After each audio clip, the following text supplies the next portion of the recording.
name is Lou Lessard. I worked as an iron worker for 45 years. I was working on the second narrow bridge when it collapsed. My name is Jim Pratt. I worked for Dominion Bridge Company for 25 years. The day of the collapse, I was working in the office at Second Hours Bridge. My name is Norm Atkinson. For 50 years, I was an iron worker, and I thought this was the best bridge I've ever worked on. My name's Gary Poirier. I was an iron worker for 33 years, and I was an iron worker the day the Second Narrows Bridge collapsed in 1958. It is now called the Iron Workers Memorial Bridge. I used to spend a fair amount of my time out on the structure. It was quite an experience. I mean, you're out there on the front end, and that bridge is cantilevered over the falsework, but it was part of the job, I guess, for me, and I enjoyed it. It's part of the trade, but it's a risky business. You know, I mean, you could lose an arm, you could lose a finger, you could lose anything, or you could fall. When I was sent to Second Hours Bridge, I did get my first aid ticket, and we would have weekly safety meetings on all the jobs. We had goggles and we had life jackets, and that's pretty much our safety equipment, and a hard hat, of course. Safety lines were never part of the gear in those days. You hung one by your toes and your fingers, and you just went to work and did your job. And these guys were damn good at it. At the peak of the construction, there was between 60 and 70 men working on the bridge just as iron worker. Because beside the iron worker, there was the painting crew that was painting, and we had a few carpenters and a few operating engineers. So there was probably 100 men working on the bridge sometime. I'm in charge with 10 men to put every piece of steel one by one on the right order, the right sequence, properly fit, and do it safely. You got to climb up this bracing, bring your hammer out, you crack the pin and get the pin drift in, get a bolt, and then you go to the next section. And every man knew what to do when a big piece came down. My job was working with the inspector. We got a torque wrench, and the light lights up when it reaches its torque.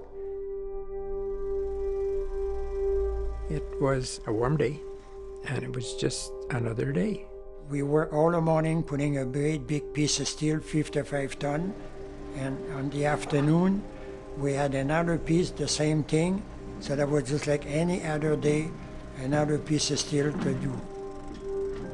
When they brought this 50 ton out, it came out on the train. We were ready for it. And I was lining up the line when I gave the signal to lift it up.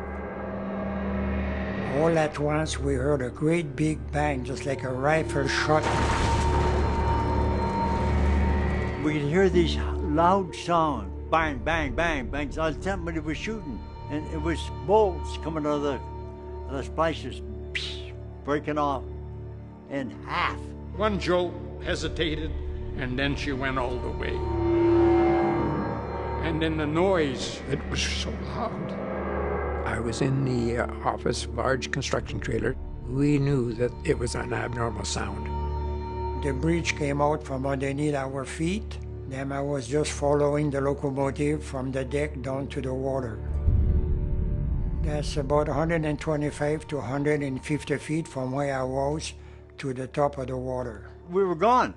At Lou Lessard, I talked to gone. We were just like that. And the engineer across the way was giving us a shot through his teleview.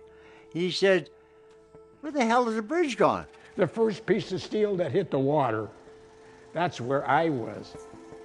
We stepped outside, and as soon as we looked to the front of the bridge, we knew there was a problem because the traveler was gone, the locomotive was gone, and people were running back to the office.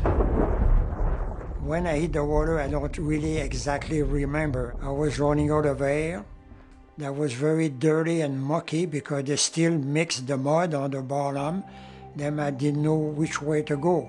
I cut my belt loose from all my stuff, all but my buoyancy, and I started this dog paddle to get out. I saw a little bit sun ray coming to the mud. Then I made my way up and saved my own life. It was just bedlam, hollering, screaming, people running. Sadly, there were bodies floating with the life jackets still on. It all just seemed so surreal. The tide was coming in. It carried me to the old Second Narrows Bridge. My life jacket was ripped off of me. I hung on to it. I grabbed a 2x4. I couldn't see nobody else except myself. I could hear noises over there by the bridge. When I came out of the water, I was lost, I was stunned, so I saw some debris floating, and I managed to float until the boat fished me out. They put me on that pontoon, and I stayed there for half an hour to 45 minutes, directing the security there. Oh, God, it was terrible. My body was so sore, and everything was black and blue. And I didn't think I was going to make it. I'm alive. The day after the bridge, I'm on crutches. What could I ask for? I think they say 19 men died that day. It's lots of family, lots of kids and mother and father and brother and friend, and that's affect an awful lots of people. It's a hell of an experience when you're working with somebody who's not there the next day. These are people that I knew, not only them, I knew their families too, I knew their wives, I knew their kids. That's what made it even tougher, to know that these really good men were not going home.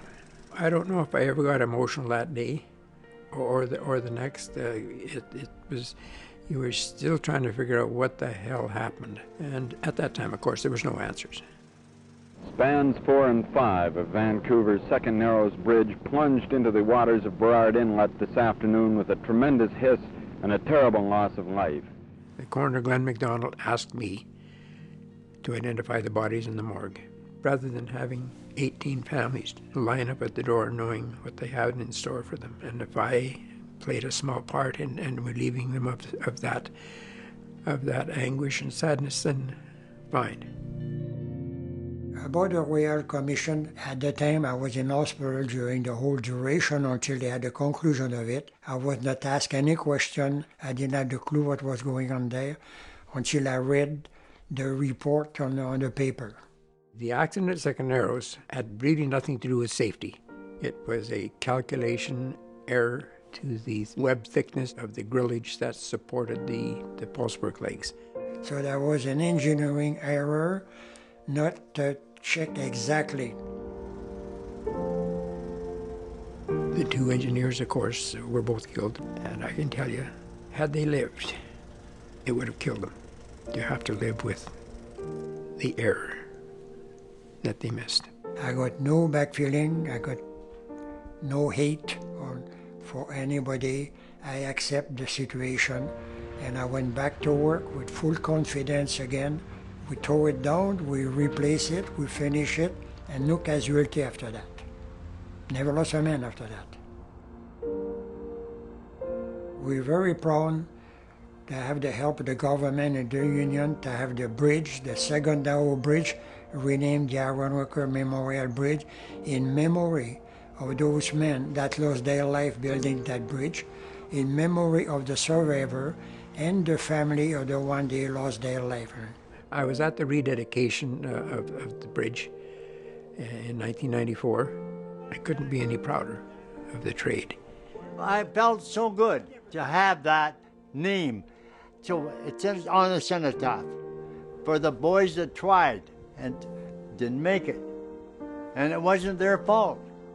We don't even like to talk about those poor guys, the way they die and everything. That's tough. They had wife, they got mother, they got father, they got brother. They come here to try to make a living. They didn't deserve that. Their life was stolen from them.